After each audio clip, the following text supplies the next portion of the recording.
This is Fifth Avenue in New York City on Easter morning of 1900. Look at the traffic. Carriages, wagons, horses, and hundreds of them.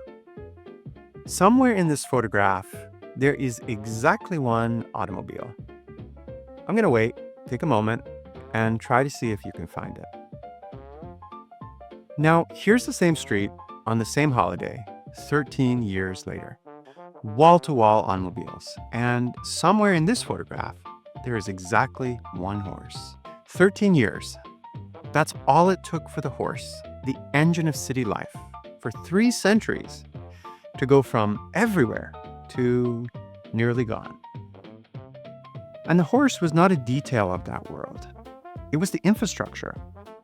Horses pulled the streetcars, the fire engines, the ambulances, the freight. Whole trades lived on horses. Blacksmiths, stable hands, harness makers, feed dealers. And almost nobody planned for the change. In 1900, city officials were budgeting for stables, for hay, and manure removal.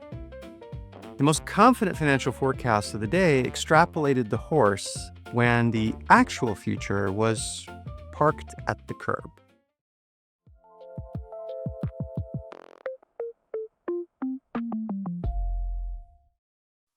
So I want you to keep those 2 photographs in mind because this video is about a shift of the same kind that's underway right now. Last time we built a toolkit for telling what is and is not artificial intelligence. Today, the question is a far more personal one. Why should you care? And if you doubt the shift is real, I want you to consider a number. ChatGPT reached 100 million users about 2 months after launch. TikTok needed 9 months to do that, and Instagram needed 2.5 years. Analysts have called it the fastest growing consumer application in human history. So, here's the plan for today's video. We're going to cover 3 reasons why AI matters, and each one of these is going to land just a little closer to home. Let's give an overview first. Reason 1. When a real shift arrives, the people and the companies that adapt to the shift replace the ones that don't.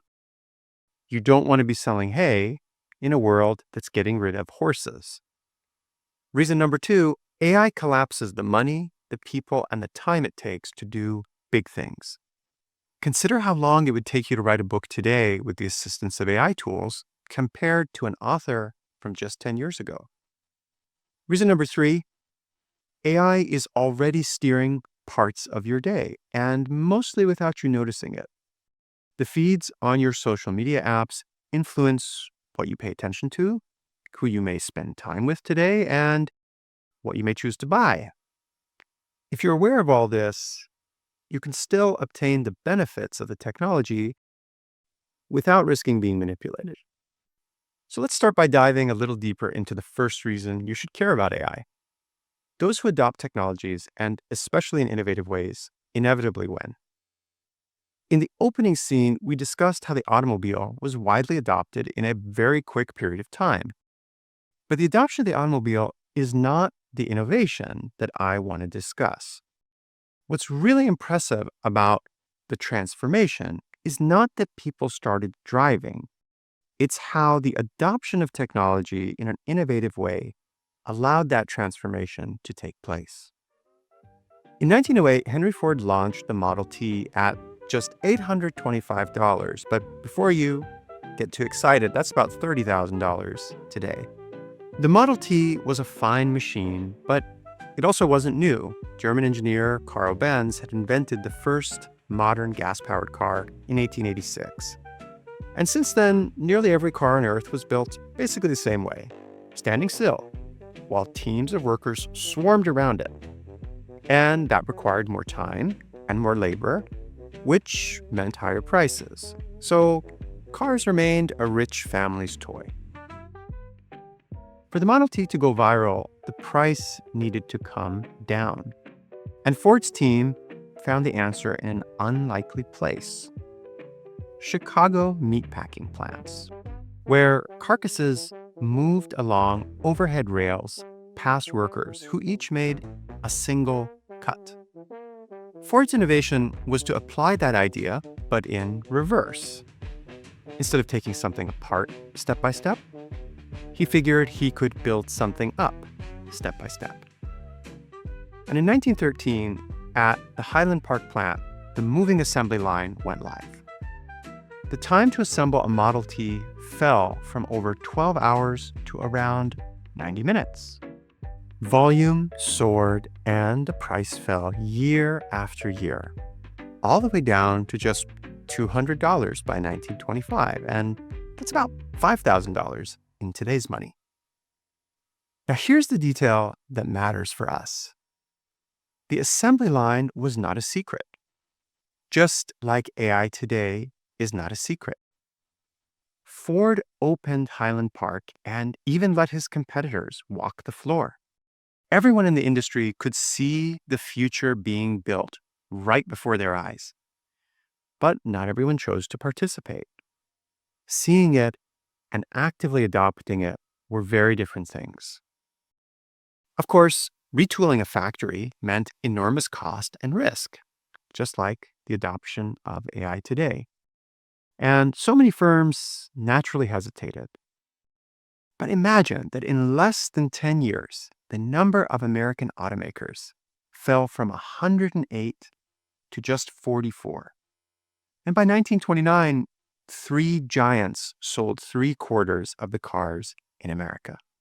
That's why AI matters today. Using it can allow you to serve more people faster and at lower cost, like an assembly line. Let's shift to the second reason you should care about AI. Ford's revolution had this brutal entry fee. Colossal factory, mountains of capital, tens of thousands of workers. Not anyone can open an automotive plant.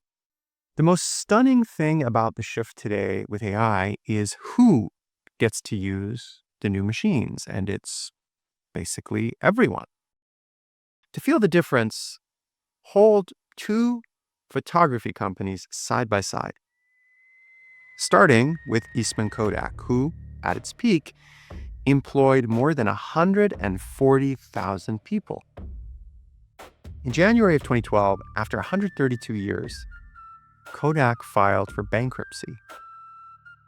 And here's the bitter footnote in that story. The digital camera that ultimately undid Kodak was itself invented at Kodak in 1975 by a young engineer named Steve Sasson.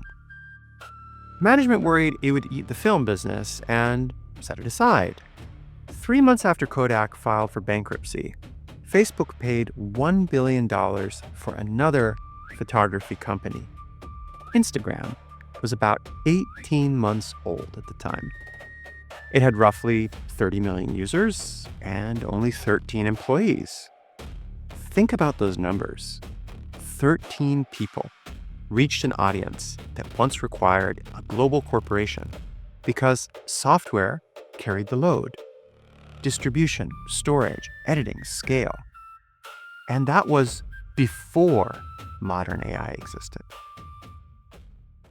Today, that pattern is escaping the software industry and spreading to everyone else.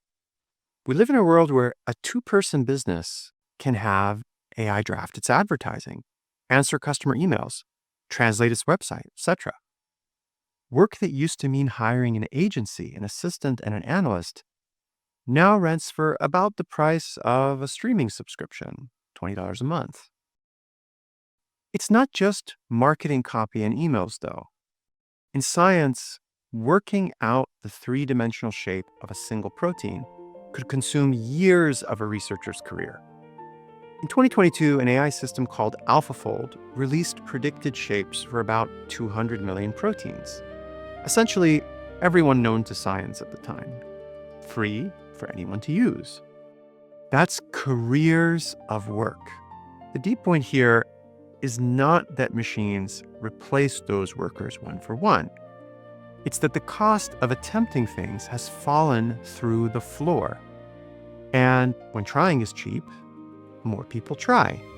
And small teams get to compete with enormous institutions. Which brings us to the third reason that you should care about AI. Look, maybe you don't want to run a company or have ambitions for industrial domination, and there's no judgment in that. But this last reason is about you, whether you like it or not, because it's actually already happening. And I'm going to illustrate by walking through a typical day. And we're going to keep track of where AI interacts with or influences you. So your alarm goes off in the morning and you reach for your phone. It unlocks by recognizing your face. Hey, there's 1 point for AI. That unlock was a deep learning algorithm that we talked about in the last lecture. Next, perhaps you're going to open up your text messages and you're going to find one message there you want to read and 10 that are spam messages. You have no intention of touching those. Hey, there's another point for the AI, and that's already 2 points for AI, and you've been awake for what now, 90 seconds? So then you're going to open your social app or a news app or a video app, and the feed that you're going to see is not a bulletin board where the posts are lining up in a tidy order.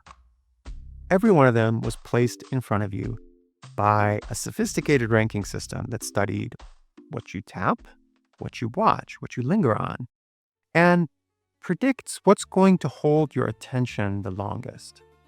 Another point for the AI. I think you see my point. The level of influence that AI tools have on our behavior is measurable. Netflix reports that roughly 80% of what people watch comes from its recommendations, rather than just search. At YouTube, recommendations have been credited for about 70% of the watch time. Think about that. Most of what the world watches every day was suggested by a machine.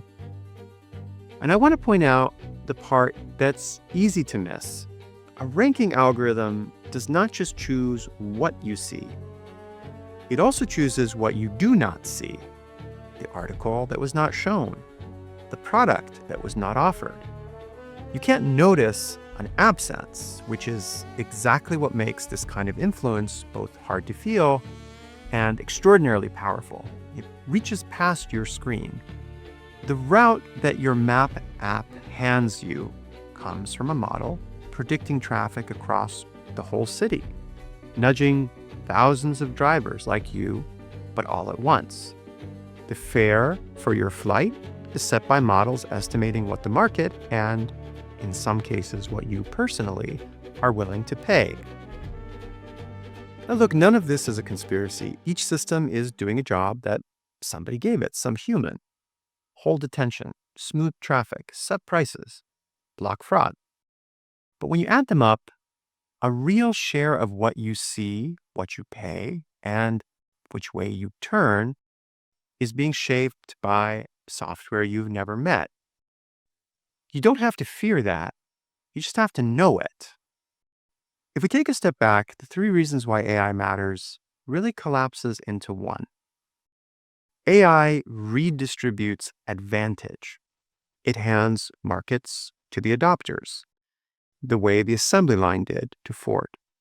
Within teams, it lets 13 people do what once took 140,000. And around individuals, it quietly shapes what you see, pay, and choose. One force at 3 distances from your front door. Which returns us to Fifth Avenue. See, nobody in the 1900 photograph that was part of the horse industry got a vote on whether the automobile was coming. What they chose was how ready to be for it. There were plenty of blacksmiths that retrained as mechanics, and they did just fine. It was the ones who bet everything on the horse that didn't get another 13 years. And that's the honest reason AI matters. A shift this size will bring real losses along with real gains, just as the automobile did. So, what should you do today? Well, nothing dramatic. Just start noticing. For one day, count the moments a machine judged something for you, your feed, your route, your inbox, your prices. Next question. If these systems are everywhere, how do they actually work? How does a machine learn anything at all? That's the next video, and I'll see you there.